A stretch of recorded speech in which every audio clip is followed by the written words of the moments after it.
What's up, y'all? This is the franchise here with another video, and I'm gonna be talking about my top 10 favorite WWE superstars of all time. I've been a WWE fan since 1997, when I think the Chris Jericho had debuted in the WWE or WWF. Me and my brother been fans for a long time. We had to stop watching it because we were doing wrestling moves on each other, and we had to stop watching it for a good while. We started back watching it in 2000, mid 2006, 2007. But these are my top 10 favorite WWE superstars right here. I have wrote down in order because I feel like they should be in this order. Or if y'all agree so, comment below and tell me why. And for number one is Shawn Michaels, the Heartbreak Kid, the show of shows, Mr. Hall of Famer.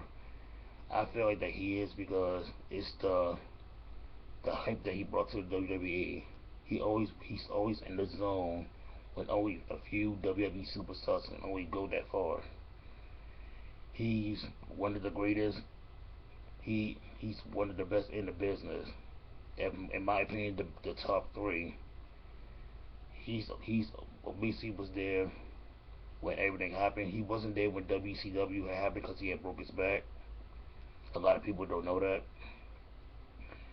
Um, he's always about to hype the WrestleMania, especially when he fought Undertaker, because a lot of people thought he was going to break the streak. Even Undertaker admitted it. But I feel like that if Shawn Michaels didn't do that move that he did, he would have ended it. And him being in the Hall of Fame was just right. Everything lined up the way everything had planned. To me, number two on my list will be Triple H, the Game, the Cerebral Assassin, the COO. I think that he should be number two on my list is because the dominance that he brought into the WWE, and is what he brought in. Because when he was young, he even said that he mowed through everybody to get what he wanted, and he jumped on the biggest dog, which was the Undertaker.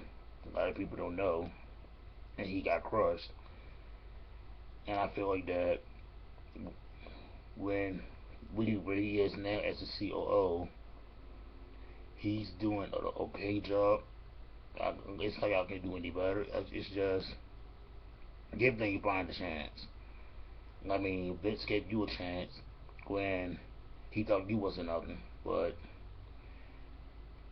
everything's gonna got up and plan. I feel like that Triple H is gonna lose at WrestleMania on Sunday, and that's the story it's gonna write to me. Number three is Edge, the rated R superstar, the most title holder in the WWE. I think he's a 32 overall, but I say he is because it's what he brought in. He had the attitude, he had the rock star looks, he had Lita for a girlfriend. I think he had Vicky that mentored him a lot. He was good friends with Eddie Guerrero, Chris Madbot, and the list goes on. And I feel like that him being in the Hall of Fame was a good line also because no one other than some superstars that Logro has to put as much blood, sweat, and tears as he did. And I feel like that once he retired, it shocked a lot of people and broke a lot of people's hearts because we thought we could see a lot more matches in him. Number four is Chris Jericho. And a lot of people saying, why is he on my list? Because he doesn't do a lot much. It's because, not only because he was the undisputed champion, the first undisputed champion, but he, I believe that he said I think on the clip on YouTube that he was going to buy WCW to keep it going, but it never happened. It's the attitude that he brought, it's that fan control that he had also. He had that mobility that he can have the crowd cheer for him. That 30 minutes later he have him booing you. That's that fan control that he had that a lot of other superstars that don't have it. And I also think that him being back and forth out of WWE for his tour and for him being a superstar, I think he's resting up for his body. And I think an epic moment for Chris Jericho was when he fought Brock Van Dam along like last year. It was epic. I loved it, and I would love to see it again and again and again and again. Number 5 is Stone Cold Steve Austin, and many is going to argue with me. It's because I think Austin started the Attitude Era. I think he started all of that because he brought the biker thing into the WWE. He the one that started all the cursing, the middle finger flicking, the beer drinking, all that. And my favorite moment from Austin is when he had dumped all that poop on the McMahon family. I still love it to this day, and I feel like that's my favorite funniest WWE moment is when he did that. Number 6 is Undertaker, the Santa Claus of the WWE, Mr. 21 and 0 or 21 and 1. And I say that just because I feel like that Brock Lesnar and Undertaker's going to be fighting at WrestleMania, and I also think they should be taking real shots at each other because they both are wearing gloves. And I'm not saying that Brock Lesnar's going to win, but remember he used to UFC fight. He used to do all this, so therefore he got a good advantage of putting Undertaker on his ass.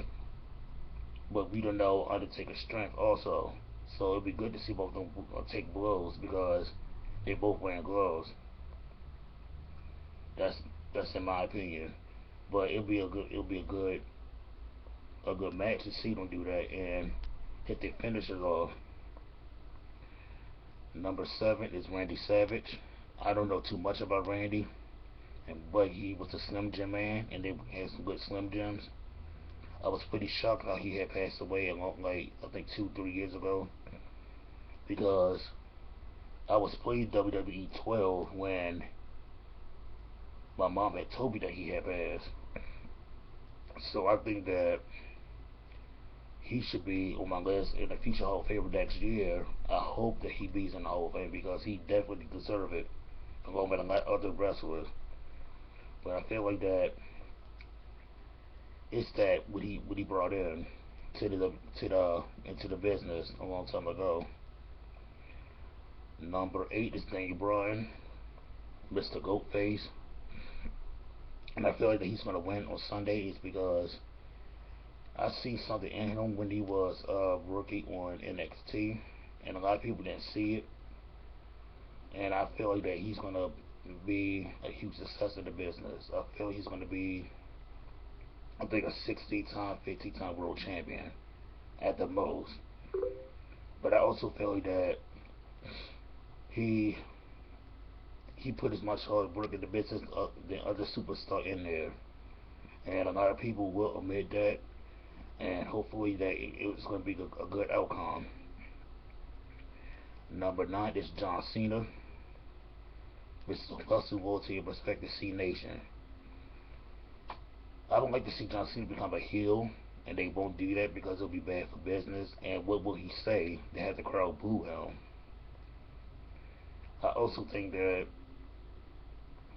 he's putting. I think at one point I thought he was still the face of WWE, but he's not. Randy is, I believe, and I feel like since he had that match with The Rock for the second time, his momentum has been neutral because since then he's been getting hurt.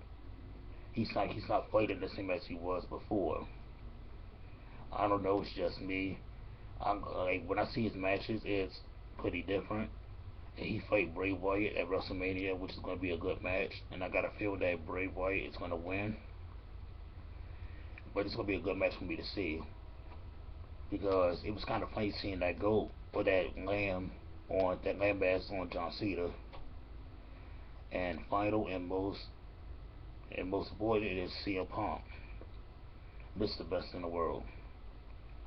I feel like that he's number 10 on my list is because Not not because he's the best in the world. Is what he does, and I feel like that Vince is doing the same thing that he's doing to Daniel Bryan, or you can say that Triple H is doing to Daniel Bryan, is because they don't think they're champions, real champions, and I feel like that they are. The thing I got with CM Punk is he walked out, and that's just not right because they was gonna give him the main event at WrestleMania to fight Austin, and I seen the article. I believe it was true. It might have been a rumor, but they was talking about that for 6 or 3 years. Excuse me. But he had walked out, and I feel like that if you're gonna come back to stay and a good lineup is gonna be good for you, because I believe that he's gonna fight Daniel Bryan, because Daniel Bryan is gonna say he's the best wrestler in the business, which he is in my opinion. And then CM Punk's gonna come back and debate that, and it's gonna be a feud for it. And I feel like that's gonna be a good rivalry or a good storyline for them. But that's my top 10 wrestlers that should be in order, and that's my favorite. Subscribe to my page. Comment below if you feel like that they're in the wrong order, or if you disagree for what I'm saying. Like to your friends, share. I am the franchise. Have a good day.